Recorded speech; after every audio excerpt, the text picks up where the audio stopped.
नमस्ते। आज हम unit 5 the school boy poem की रीडिंग करेंगे। The school boy in the poem is not a happy child.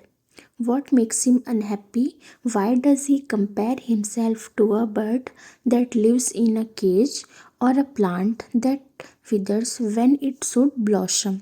यानी कविता में स्कूल जाने वाला लड़का खुश बच्चा नहीं है। उसे क्या चीज़ दुखी करती है? वह अपनी तुलना पिंजरे में रहने वाली चिड़िया से या ऐसे पौधे से क्यों करता है जो खिलने के समय मुरझा जाता है? I love to rise in a summer morn when the birds sing on every tree, the distant huntsman winds his horn, and the skylark sings with me. Oh, what sweet company! यानी मुझे गर्मी की सुबह उठना पसंद है जब हर पेड़ पर चिड़िया गाती है, दूर शिकारी अपना हॉर्न बजाता है और लार्क मेरे साथ गाती है। ओह कितनी प्यारी संगत है। But to go to school in a summer morn, oh, it drives all joy away. Under a cruel eye outworn, the little ones spend the day in sighing and dismay.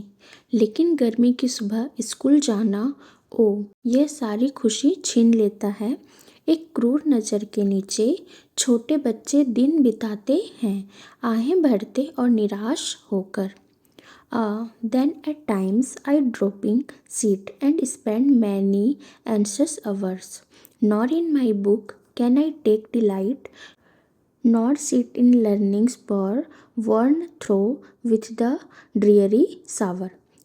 फिर कभी कभी मैं उदास बैठ जाता हूँ और कई परेशान घंटे बिताता हूँ। ना तो मुझे अपनी किताब में मज़ा आता है, ना ही मैं सीखने की जगह बैठ पाता हूँ, उदास बारिश से थका हुआ। How can the bird that is born for joy sit in a cage and sing? How can a child, when fears annoy, but droop his tender wing and forget his youthful spring? यानी जो चिड़िया खुशी के लिए पैदा हुई है वह पिंजरे में बैठकर कैसे गा सकती है? जब डर परेशान करता है तो बच्चा कैसे अपने कोमल पंख झुकाए बिना रह सकता है और अपनी जवानी की बहार भूल जाए? Oh, father and mother, if birds are nipped and blossoms blown away, and if the tender plants are stripped of their joy in the springing day by sorrow and care's dismay. Oh, माता पिता अगर कलियां कुचल दी जाएं और फूल उड़ा दिए जाएं और अगर कोमल पौधों से बसंत के दिनों की खुशी छीन ली जाए दुख और चिंताओं से निराश होकर। How shall the summer arise in joy और द समर फ्रूट्स अपीयर? तो गर्मी की खुशी से कैसे आएगी या गर्मी के फल कैसे दिखेंगे? उसके राइटर कौन है? William Blake. अब हम देख लेते हैं ग्लॉसरी। फर्स्ट है निप्ड।